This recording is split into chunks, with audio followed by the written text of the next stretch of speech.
باندیوں کا اسلام میں تصور، فوزیہ صاحبہ لندن سے۔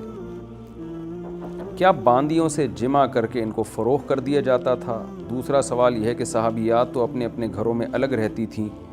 تو صحابہ کرام اپنے بوڑھے والدین کی خدمت کیسے کرتے تھے؟ صحابیات الگ بھی رہتی تھیں اور صحابہ کے والدین کے ساتھ بھی رہتی تھیں، تو یہ کوئی ایسا نہیں ہے لازمی کہ ہمیشہ الگ ہی رہتی تھیں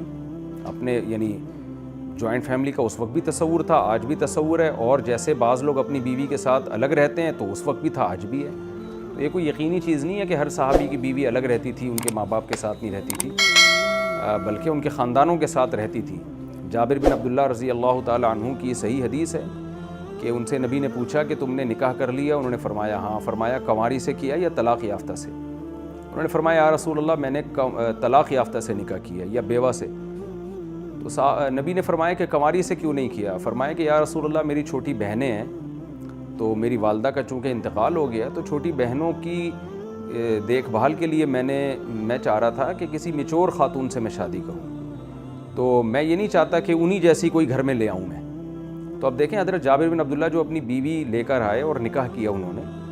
تو ان کا ایک بڑا مقصد تھا کہ ان کی بہنوں کو سنبھال لیں وہ آ کے۔ تو جیسے اپنی بہنوں کے لیے شادی کی جا سکتی ہے کسی خاتون سے، اور ان کو اپنی بہنوں کے ساتھ، یعنی اپنے گھر میں رکھا ہے جہاں ان کی والدہ رہا کرتی تھیں، اپنی بہنوں کو پالنے کے لیے شادی کی انہوں نے، تبھی انہوں نے کم عمر سے نہیں کی کہ بھئی کم عمر کو تو خود پالنے کی ضرورت ہوتی ہے کہ اس کو کوئی سنبھالے، تو میچور خاتون سے کی انہوں نے۔ تو اسی طرح اپنے بوڑھے والدین کو سنبھالنے کے لیے بھی شادی کی جا سکتی ہے۔ یہ کیا بات ہے کہ اپنی بہنوں کو سنبھالنے کے لیے تو شادی حضرت جابر بن عبداللہ نے کی اور نبی نے اپریشیٹ کیا اس عمل کو، اور اپنے کوئی بوڑھے ماں باپ کو سنبھالنے کے لیے شادی کر رہا ہے تو وہ ناجائز ہے، اور اس پر یہ فتویٰ لگا دیا جائے کہ بیوی کے ذمہ آپ کے ماں باپ کی خدمت نہیں ہے۔ تو یہ کچھ بے وقوف قسم کے اسکالر ہیں اس وقت جن کے پاس علم سے بھی کورے ہیں اور حکمت سے بھی کورے ہیں، انہوں نے اس قسم کی فضول باتیں آج کل شروع کر رکھی ہیں۔ تو اسلام میں شادی کا تصور صرف یہ نہیں ہے کہ میاں بیوی ایک ہوٹل میں،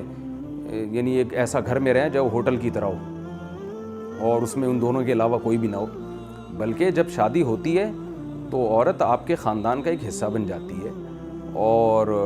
اس میں بعض دفعہ مرد الگ بھی رکھ لیتا ہے اس کو، اور اپنے ماں باپ سے، اپنی بہن بھائیوں سے ملاتا رہتا ہے، اور خود بھی ملتا رہتا ہے اپنے سسرال سے، اور بعض دفعہ جوائنٹ فیملی میں رکھتا ہے۔ تو جو جس وقت جو طریقہ سوٹیبل ہو اس کو اختیار کیا جاتا ہے۔ تو یہ جو آپ نے سوال پوچھا ہے نا، مجھے لگتا ہے کہ یہ اسی طرح کی چیزوں سے متاثر ہو کے آپ نے پوچھا۔ آج کل کے جو بعض اسکالر نے ساس سسر کے رشتوں کا ہی انکار کر دیا۔ بعض حضرات کا کہنا ہے اسلام میں ساس سسر کا کوئی رشتہ ہی نہیں ہے، تو یہ بھی فضول قسم کی بات ہے۔ نبی قرآن مجید میں سورہ فرقان میں اللہ تعالیٰ کا ارشاد ہے هو الذی خلق من الماء بشرا فجعلہ نسبا وصہرا، کہ اللہ تعالیٰ وہ ذات ہے جس نے انسان کو پانی کے قطرے سے بنایا اور اس کو نسب والا اور سسرال والا بنا دیا۔ تو اللہ تعالیٰ نے تو انسان کی پیدائش کے وقت بتا دیا کہ ہم نے تمہیں دو خاندان دیے، ایک نسب والے بھی اور ایک سسرال والے بھی۔ تو سسرال سے تو یہی ساس سسر ہی ہے نا سب سے پہلے، اور پھر قرآن نے جو محرم رشتوں کا تذکرہ کیا ہے جن سے نکاح ہمیشہ کے لیے حرام ہے، اور حرام اس لیے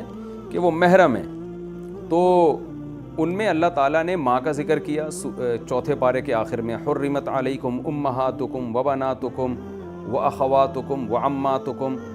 کہ تم پر تمہاری مائیں حرام ہیں اس لیے کہ ماں ہے وہ، تمہاری بیٹیاں حرام ہیں اس لیے کہ بیٹی ہے وہ، تمہاری بہنیں حرام ہیں، تم نکاح نہیں کر سکتے اس لیے کہ بہنیں ہیں، محرم رشتہ ہے۔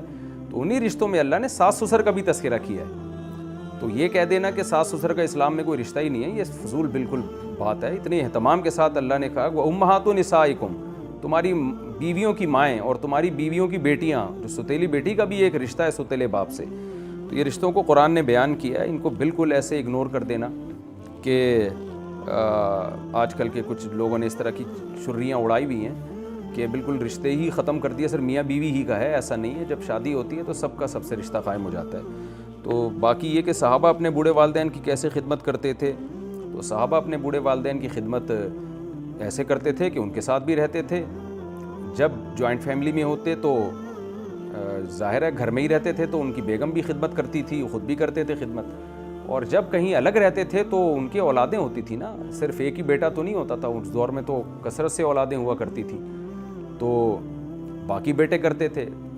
تو ایسا ہو ہی نہیں سکتا کہ صحابہ کرام اپنے بوڑھے والدین کو بڑھاپے میں اکیلے چھوڑ کے بیگم کے ساتھ شفٹ ہو جائیں اور ان کو لٹکا کے چھوڑ دیں، ایسا نہیں تھا۔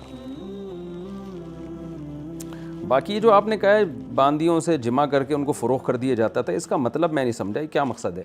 ایسا تو نہیں ہے کہ باندیوں سے جمع کر کے ان کو فروخت کر دیا جاتا تھا، باندیاں رکھی جاتی تھیں اور ان سے اولاد بھی ہوتی تھی، تو اور ان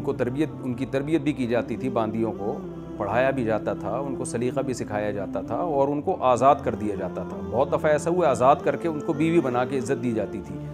تو بعض دفعہ کوئی ضرورت ہوتی تو فروخت بھی کر دیا جاتا تھا۔ تو سوال آپ کا واضح نہیں ہے کہ فروخت کر دیا جاتا تھا، یہ کیا مقصد ہے اس کا؟